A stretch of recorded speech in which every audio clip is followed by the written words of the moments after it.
So we've been working kind of organically. Some participants did receive supplies, some of them kind of had supplies. The group really developed this beautiful set of metaphors about the self and the body as a home to oneself, and then we kind of explored from there.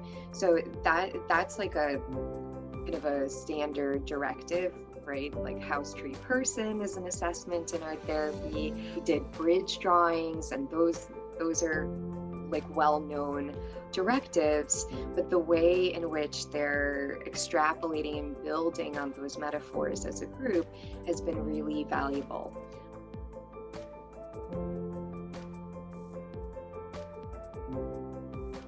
I've had this wonderful experience of recently setting up groups for the Broken Bowl project. We each got a bowl that I gessoed, spray gesso, and like a Sharpie marker, some clay in case they wanted to use that.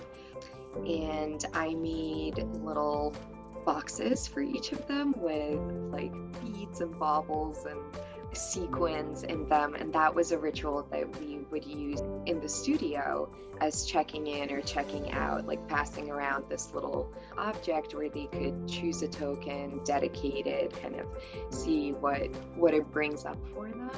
So we haven't had that ability to participate in the same way all throughout the year, but now that I've sent out these individual little things, we have the ritual in place of checking out with our little tokens. So that's another project that I'm kind of preparing to do, and groups have been hungry for a directive that would unite them, where they can take it into individual directions, but also they're working together as an organism, sort of.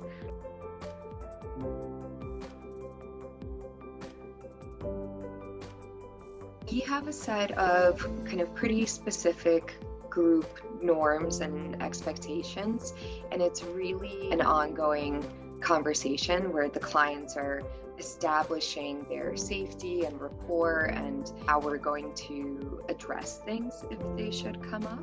They're establishing, what can be shared and how that's done. There's sensitivity, and there's also kind of coding that happens where we're not addressing traumatic material head on. Oftentimes it's not verbal, and clients are mindful and are reminded to be aware of potential triggers. If they're sharing something, if something comes up, then they do that sensitively, and sometimes with redirection from me if that's necessary. So if somebody becomes triggered and flooded, there are tools that we have in our kind of group toolbox, and reminders, and mindfulness is a great part of the work that we do. So using those coping skills like pausing, breathing, reflecting, checking in with the group.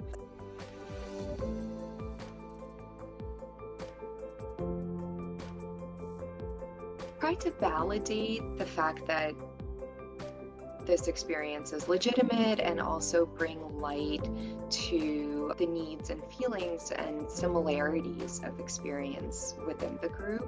When things come up, oftentimes a group member will address it with the group and say, I don't know if others feel this way, but I've had this experience. And often they find resonance with one another in those experiences.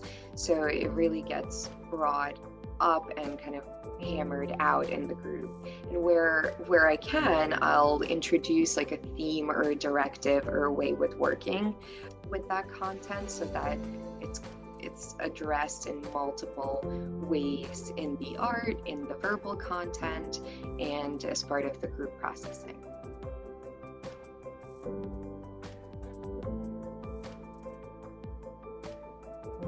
Again, validation is really huge. The building of trust and rapport in the group. I share a lot of mindfulness and breath work and organizing kind of rituals. I think that's something that, especially with the pandemic where things have been disorganized and kind of out of ritual and routine. As much as possible, we try to establish a consistency and a way of working where we know there's a beginning, middle, and end, and kind of markers for all of that. And we also do many things to reclaim and, again, advocate for the clients, bring awareness to where they are showing resilience and processing where they can use the skills that they learn from one another, from the sharing, from group, or the concepts that are coming up metaphorically in the artwork.